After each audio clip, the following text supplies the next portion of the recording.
सभी स्टूडेंट के लिए खुशखबरी लेके आ चुके हैं, बहुत बड़ी अपडेट लेके आ चुके हैं। जिस घड़ी के आप लोग फाइनली इंतजार कर रहे थे, फाइनली वह घड़ी आ चुकी है, जैसे कि आप स्क्रीन पर देख ही रहे हैं। तो चलिए बिना समय गवाए वीडियो को स्टार्ट कर लेते हैं और पूरी जानकारी इस वीडियो में बता रहे हैं, इसलिए आप लोग बिना स्किप के वीडियो को पूरा देखिएगा। तो दोस्तों देख लीजिए, बीटीएससी एएनएम नई भर्ती 2025, फाइनली 15,089 एनएम की न्यू वैकेंसी आ गई।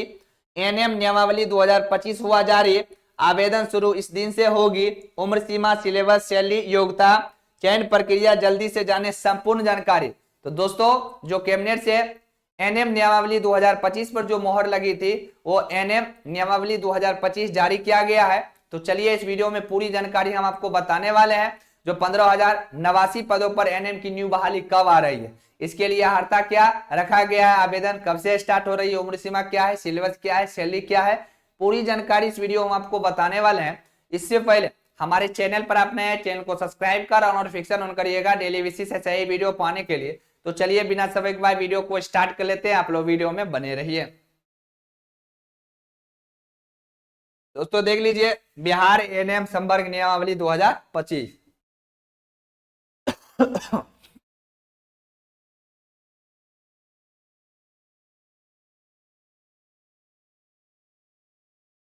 देख लीजिए दोस्तों, बिहार गजट असाधारण अंक बिहार सरकार द्वारा प्रकाशित, ठीक है, पटना सोमवार 10 फरवरी 2025 को ये प्रकाशित किया गया था। स्वास्थ्य विभाग अधिसूचना 6 फरवरी 2025, हर चीज लिखा हुआ है, देख लीजिए। भारत संविधान के अनुच्छेद 309 के परंतु के अधीन प्रदत्त शक्तियों का प्रयोग करते हुए बिहार राज्यपाल स्वास्थ्य विभाग के अधीन महिला स्वास्थ्य कार्यकर्ता, ऑक्सिलियरी नर्स, मिडवाइफ, एएनएम संवर्ग के चयन, नियुक्ति, पदोन्नति एवं सेवा शर्तों को विनियमित करने के लिए निम्नलिखित नियमावली बनाते हैं। संक्षिप्त नाम, विस्तार एवं प्रारंभ। यह नियमावली बिहार महिला स्वास्थ्य कार्यकर्ता, ऑक्सिलियरी नर्स, मिडवाइफ संवर्ग नियमावली 2025 कही जा सकेगी। इसका विस्तार संपूर्ण बिहार राज्य में होगा। यह 16/11/2018 के प्रभाव से प्रवृत्त होगी। परिभाषाएं, जब तक विषय या संदर्भ में अन्यथा अपेक्षित न हो, इस नियमावली में सरकार से अभिप्रेत है बिहार राज्य सरकार, विभाग से अभिप्रेत है स्वास्थ्य विभाग, नियुक्ति प्राधिकार से अभिप्रेत है निर्देशक प्रमुख नर्सिंग स्वास्थ्य सेवाएं बिहार पटना, एएनएम से अभिप्रेत है ऑक्सिलियरी नर्स मिडवाइफ, आयोग से अभिप्रेत है बिहार तकनीकी सेवा आयोग, संवर्ग से अभिप्रेत है बिहार महिला स्वास्थ्य कार्यकर्ता अथवा एएनएम संवर्ग, परिशिष्ट से अभिप्रेत है इस नियमावली से संलग्न परिशिष्ट तथा मान्यता प्राप्त संस्थान से अभिप्रेत है बिहार राज्य सरकार अथवा इससे अधिकृत निकाय से मान्यता प्राप्त संस्थान, परंतु बिहार राज्य के बाहर अवस्थित संस्थानों के मामले में भारतीय उपचारिया परिषद नई दिल्ली के अनुसार उपयोगिता शर्तों का पालन करना होगा, ठीक है।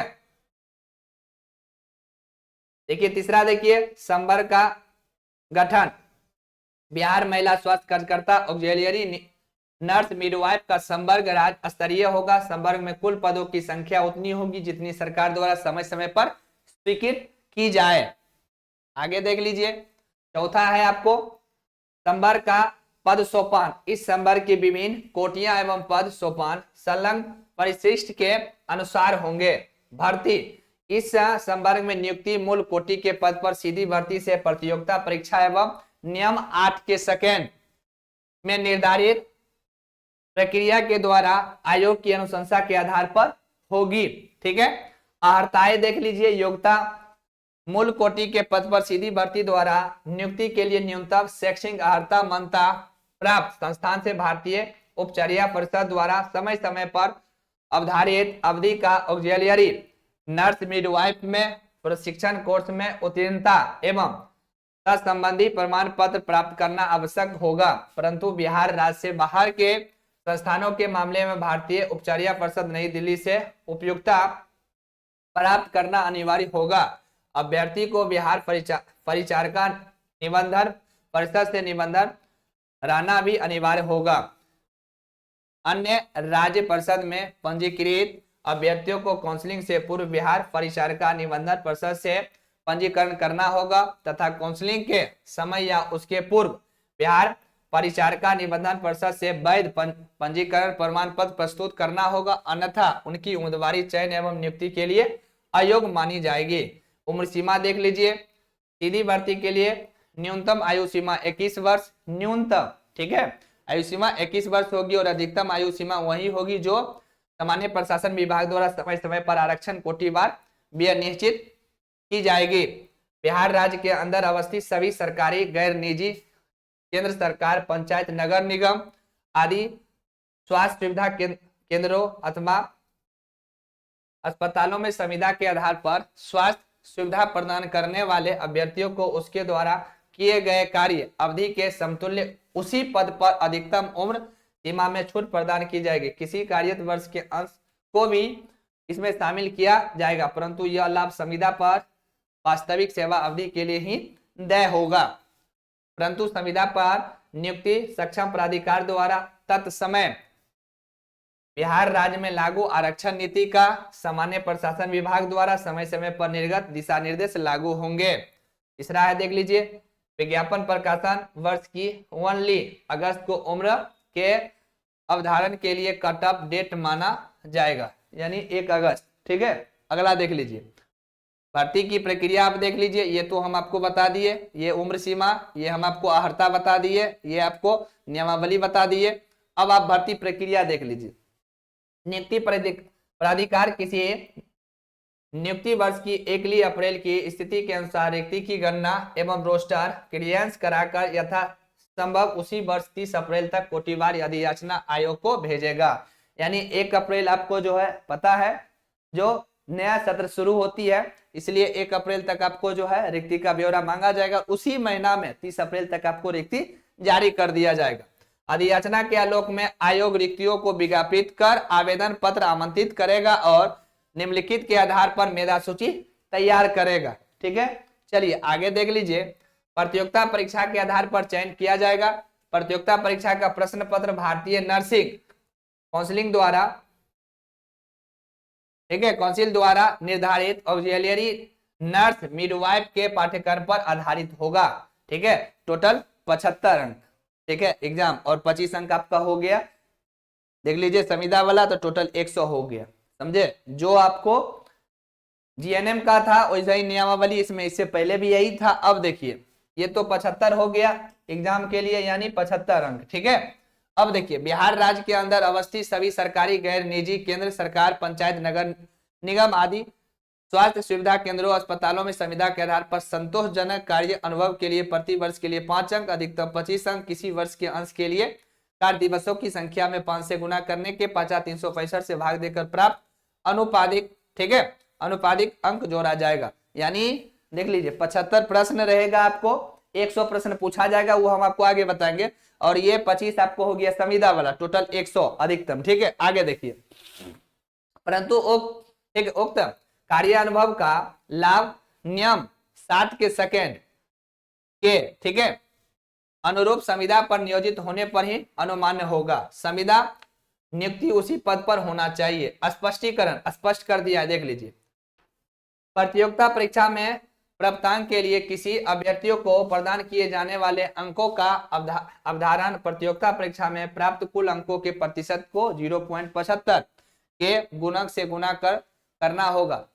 यदि किसी अभ्यर्थी द्वारा 50% अंक प्राप्त किया गया है तो उसे 50 गुने 0.75 यानी 37.5 अंक दिए जाएंगे। तीसरा है, आयोग उपयुक्त उप नियम सेकेंड के आधार पर कोटिवार अधियाचित रिक्तियों के अनुसार मेधा सूची तैयार करेगा एवं विभाग को अपनी अनुशंसा भेजेगा। विभाग अनुशंसित अभ्यर्थियों के प्रमाण पत्रों की सूक्ष्मता से जांच करेगा। तत्पश्चात संबंधित नियुक्ति प्राधिकार अभ्यर्थियों का स्वास्थ्य प्रशिक्षण, पुलिस सत्यापन, ठीक है, पूर्व वीरता का इत्यादि कराते हुए सरकार सामान्य प्रशासन विभाग द्वारा समय समय पर निर्गत नियुक्ति संबंधी दिशा निर्देशों का पालन करते हुए, ठीक है, नियुक्ति करेगा। ये हो गया। अब देखिए परिवीक्षा अवधि क्या होता है, जो 2 वर्षों के लिए आपको रखा जाता है, ठीक है। अब इसमें क्या दिया गया, आयोग की अनुशंसा से महिला स्वास्थ्य कार्यकर्ता एनएम के पद पर सीधी नियुक्ति के उपरांत परिवीक्षा अवधि 1 वर्ष की होगी। अब 1 ही वर्ष का। परिवीक्षा अवधि में सेवा संतोषजनक नहीं पाए जाने की दशा में परिवीक्षा अवधि का विस्तार अगले 1 वर्ष के लिए किया जा सकेगा।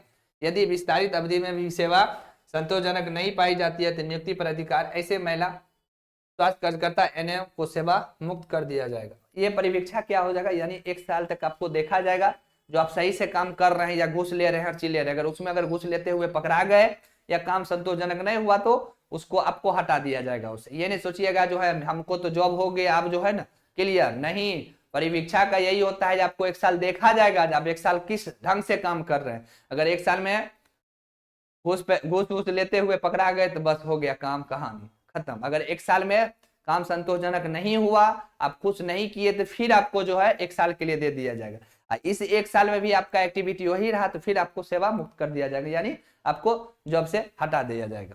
ठीक है, देखिए संपुष्टि हो गया। परिवीक्षा अवधि संतोषजनक पूर्ण करने निर्धारित प्रारंभिक प्रशिक्षण, ठीक है, पूर्ण करने निर्धारित विभागीय परीक्षा के सभी पत्रों में उत्तीर्ण होने एवं समय समय पर विभाग द्वारा निर्धारित अन्य सेवा शर्तों को पूर्ण करने पर महिला स्वास्थ्य कार्यकर्ता एनएम की सेवा संपुष्ट की जा सकेगी। प्रशिक्षण एवं विभागीय परीक्षा के संबंध में अलग से दिशा निर्देश निर्गत किया जाएगा। वरीयता देखिए, महिला स्वास्थ्य कार्यकर्ता एनएम की आपसी वरीयता आयोग द्वारा निर्धारित मेधा सूची के अनुसार अवधारित की जाएगी। इस नियमावली के परिविष्ट में उल्लेखित इन संवर्ग के पदों पर इस नियमावली को प्रवृत्त होने के पूर्व से नियुक्त, ठीक है, नियुक्त पदोन्नत एवं कार्यकर्मी इस संवर्ग में स्वतः सम्मिलित समझे जाएंगे। उसके बाद देखिए पदोन्नति के लिए आपको पद सोपान दिया गया। सेवा में संपुष्ट महिला स्वास्थ्य कार्यकर्ता एनएम को रिक्ति की उपलब्धता के अधीन रखते हुए किसी पद पर निर्धारित सेवा अवधि पूर्ण करने पर वरीयता सह योग्यता के आधार पर इस नियमावली के परिशिष्ट में उल्लेखित उच्चतर पदों पर पदोन्नति दिए जाने पर विचार किया जा सकेगा। पदोन्नति पर विचार करते समय सामान्य प्रशासन विभाग द्वारा पदोन्नति एवं कालावधि संबंधी समय समय पर निर्गत अनुदेशों तथा चारित्र्य या PAR संबंधी मुहरबंद लिफाफा पद्धति आदि के संबंध में निर्गत अनुदेशों का पालन करना अनिवार्य होगा। उसके बाद विभागीय पदोन्नति की समिति आपको दिया है, इसके बारे में आप लोग पढ़ सकते हैं। आरक्षण, शक्तियों का प्रयोग, ठीक है, ये सब दिया गया है। ठीक है, कठिनाइयों का निराकरण कैसे होगा ये सब आप जो है पढ़ सकते हैं। ठीक है, उसके बाद जो है ये हो गया बिहार महिला स्वास्थ्य कार्यकर्ता संवर्ग का पद सोपान। पद देख लीजिए, पद का आपको नाम है महिला स्वास्थ्य कार्यकर्ता एनएम। ठीक है, मूल कोटि वरीय महिला स्वास्थ्य कार्यकर्ता जो कि पदोन्नति का प्रथम सोपान। ठीक है, उसके बाद आपको महिला स्वास्थ्य ठीक है कार्यकर्ता पर्यवेक्षिका जिसके पदोन्नति का द्वितीय सोपान। ठीक है, ये आपको दिया। उपयुक्त सभी कोटि के पदों का वेतन वैन ग्रेड पे एवं पे लेवल वही होगा जो सरकार द्वारा समय समय पर अवधारित की जाएगी। ठीक है, बिहार राज्यपाल के आदेश से मनोज कुमार सिंह सरकार के सचिव। समझ में आ गया? ये हो गया। इसी को क्या किया है, इसी को इंग्लिश में ट्रांसलेट कर दिया। तो ये आपको समझ में आ गया। इसी के नियमावली पर आपको 2025 के अब 2025 के ये नियमावली, इसी के नियमावली पर 15,089 एनएम की बहाली आएगी और ये बहाली बहुत जल्द आपको देखने को मिलेगी। हम आपको बोले थे 10 से 15 दिन में आपको जो है जैसे ही कैबिनेट से मोहर लगी और 10 से 15 दिन में आपको ये नियमावली जारी कर दिया जाएगा और ये नियमावली आपको आ चुकी है। सभी लोग तैयार हो जाइए, पढ़ना स्टार्ट कर दीजिए। अब नहीं पढ़ेंगे तो फिर दिक्कत है बाबू। अब सीधे जो है आंख मूंद के पढ़ना स्टार्ट कर दीजिए, क्योंकि अब नहीं पढ़िएगा तो फिर दिक्कत। अलग से एक क्लास हम आपको जो है ना बता देंगे, 12 बजे जो लाइव आएंगे तो हम आपको बता देंगे। अलग से एक क्लास स्टार्ट कर रहे हैं एनएम का, सिर्फ ओनली फॉर एनएम का, फिर अलग से हम क्लास स्टार्ट कर रहे हैं। ठीक है, सिर्फ ओनली फॉर एनएम का क्लास होगी। ठीक है, इसीलिए सभी लोग तैयार हो जाइए। अब नहीं तैयार होइएगा तो फिर दिक्कत हो जाएगी। फिर बाद में आप हमको ये नहीं कहेंगे, तो बाद में आप ये नहीं कहेंगे सर आप नहीं बताए थे। ठीक है, क्योंकि पिछले हम आपको जो है अप्रैल मई से पढ़ा रहे हैं। ये अप्रैल मई होगा तो 1 साल हो गए। 1 साल को हम आपको 1 साल से पढ़ा रहे हैं। ठीक है, तो अब सभी लोग तैयार हो जाइए। अब तैयार नहीं होइएगा तो फिर दिक्कत हो जाएगी। इसीलिए अब पढ़ना स्टार्ट कर दीजिए, समझे। क्लास को लेके अलग से हम आपको बता देंगे। 12 बजे हम आते हैं लाइव तो हम आपको बता देंगे अलग से, क्लास को लेके हर चीज बता देंगे। और पढ़ना स्टार्ट कर दीजिए बहुत जल्द, यानी इस महीना क्लास नहीं तो मार्च में हर हाल में आपको एनएम की न्यू बहाली देखने को मिलेगी। तो पूरी जानकारी हम आपको बता दिए, आई होप कि आप लोग समझ गए होंगे। चैनल पर नए, चैनल को सब्सक्राइब कर और नोटिफिकेशन पर सेट कीजिए और वीडियो को ज्यादा से ज्यादा अपने दोस्तों को भी शेयर कीजिए। Thank you.